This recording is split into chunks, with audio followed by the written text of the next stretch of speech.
ايه هي هوايات مريم؟ بحب الغنى قوي قوي قوي. ممكن تسمعينا حاجه لو بتحبي الغنى؟ بتكسف قوي فبلاش بليز. غمض عيني. لا انا بتكسف، انت غمضت ما غمضتش، انا على الريد كاربت يعني. طب بتحبي تسمعي لمين؟ ناس كتير قوي. ذوقي متنوع جدا جدا جدا جدا. بحب وردة، بحب عبد الحليم، بحب شيرين عبد الوهاب، بحب تامر عاشور جدا. يعني ذوقي مختلف بتحبي الاكل الحرش؟ موت. اغلى اكله اكلتيها كانت ايه؟ لا ما باكلش في وجبه، ما باكلش اي حاجات حيوانات خالص. يعني باكل بس حاجات اسماك، حاجات من البحر، بس ما باكلش اي بروتين حيواني خالص. ليه؟ صعب عليا. مش بقدر. ما دي نفس نظريه الفيجن.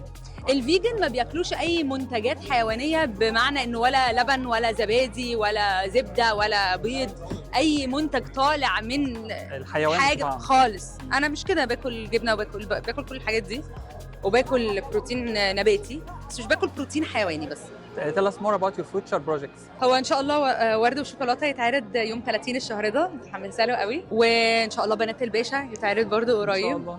الاثنين مع استاذ مندو العدل، ف متحمسه للاثنين قوي، مع انهم مختلفين جدا عن بعض، دورين مختلفين تماما عن بعض.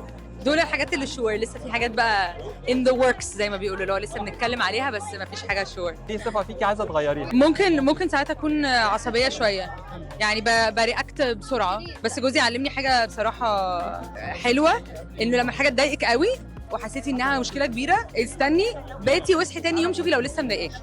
لو لسه مضايقاكي اعملي اللي انت عايزاه، لو مش لسه مضايقاكي يبقى انت بس امبارح كان في حاجه، يعني فاهم قصدي؟ ساعات الحاجات بتاثر فيك بطريقه مختلفه لما يكون يومك صعب، يكون ما اعرفش مرهق بتاع كده.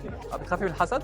مؤمنه بيه جدا، مش بخاف منه اللي هو يخليني ما اتصرفش وما اعملش وكده، بس واعيه بيه جدا. يعني واعيه، عارفه انه شيء بيحصل، بتحرك زي ما انا، بلبس زي ما انا، بروح زي ما انا، بس يعني بحاول اقرا قران، اقرا حاجه قبل ما يعني كده. كلمينا عن اطلالتك النهارده.